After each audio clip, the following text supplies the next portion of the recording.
നമസ്കാരം, Tirurangadi today news അപ്ഡേറ്റ്സിലേക്ക് സ്വാഗതം. ചെമ്മാടിന്റെ ഹൃദയഭൂമികയിൽ ആമിയ ഗോൾഡിന്റെ 365 സുവർണ ദിനങ്ങൾ. ആമിയ ഗോൾഡൻ ഡയമണ്ട്സിന്റെ 1ാം വാർഷികത്തോടനുബന്ധിച്ച് കിടിലൻ ഓഫറുകളും ഒരു പിടി സമ്മാനങ്ങളുമായി ആമിയ വാർഷികാഘോഷം മെയ് 10 മുതൽ ജൂലൈ 31 വരെയുള്ള ഓരോ ദിവസത്തെയും പർച്ചേസിൽ നിന്നും തിരഞ്ഞെടുക്കുന്ന ഒരു വ്യക്തിക്ക് ഒരു ഗോൾഡ് കോയിൻ ദിവസവും സമ്മാനമായി നൽകുന്നു. ജൂലൈ 31 നടക്കുന്ന മെഗാ നറുക്കെടുപ്പിൽ 1ാം സമ്മാനമായി കല്യാണ പാർട്ടികളിൽ നിന്ന് തിരഞ്ഞെടുക്കുന്ന ഒരു കല്യാണ പാർട്ടിക്ക് പണിക്കൂലി പൂർണ്ണമായി തിരിച്ചു നൽകുന്നു. 2ാം സമ്മാനമായി വാഷിംഗ് മെഷീൻ, 3ാം സമ്മാനമായി ഒരു ഡയമണ്ട് റിംഗ്. മെയ് 10 മുതൽ ജൂലൈ 31 വരെയുള്ള എല്ലാ പർച്ചേസുകൾക്കും സുനിശ്ചിതമായ സമ്മാനം. ക്രാഫ്റ്റഡ് വിത്ത് ട്രഡീഷണൽ ആമിയ ഗോൾഡൻ ഡയമണ്ട്സ്. ശക്തമായ മഴയെ തുടർന്ന് പെരുവള്ളൂർ പഞ്ചായത്തിൽ മണ്ണിടിഞ്ഞു വീണ് 5ഓളം വീടുകൾ അപകടഭീതിയിൽ. പഞ്ചായത്തിലെ 2ാം വാർഡിൽ കുന്നത്തുപറമ്പ് വെള്ളട്ടാങ്കിന് സമീപം കുഴക്കയിൽക്കുണ്ടിന് മുകളിലെ വടക്ക് ഭാഗത്തായാണ് മണ്ണിടിച്ചിൽ ഉണ്ടായത്.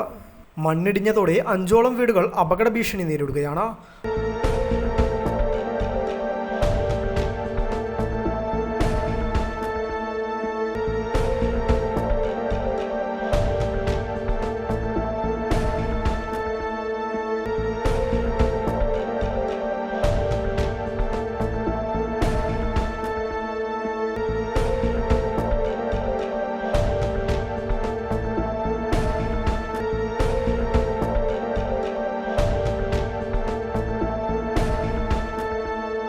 മണ്ണിടിച്ചിലുണ്ടായ പ്രദേശം പെരുവള്ളൂർ ഗ്രാമപഞ്ചായത്ത് president Abdul Kalam master, ward member, village officer, panchayat AI എന്നിവർ സന്ദർശിച്ചു. ഏറ്റവും അടുത്തുള്ള വീട്ടുകാർക്ക് അവിടെ താമസിക്കാൻ പറ്റാത്ത സ്ഥിതിയായതുകൊണ്ട് അവിടെ നിന്നും മാറ്റിപ്പാർപ്പിക്കുവാനുള്ള നിർദ്ദേശം നൽകി. കനത്ത മഴ തുടരുന്ന സാഹചര്യത്തിൽ ജനങ്ങൾക്ക് ജാഗ്രതാ നിർദ്ദേശവും നൽകിയിട്ടുണ്ട്. News bureau, Tirurangadi.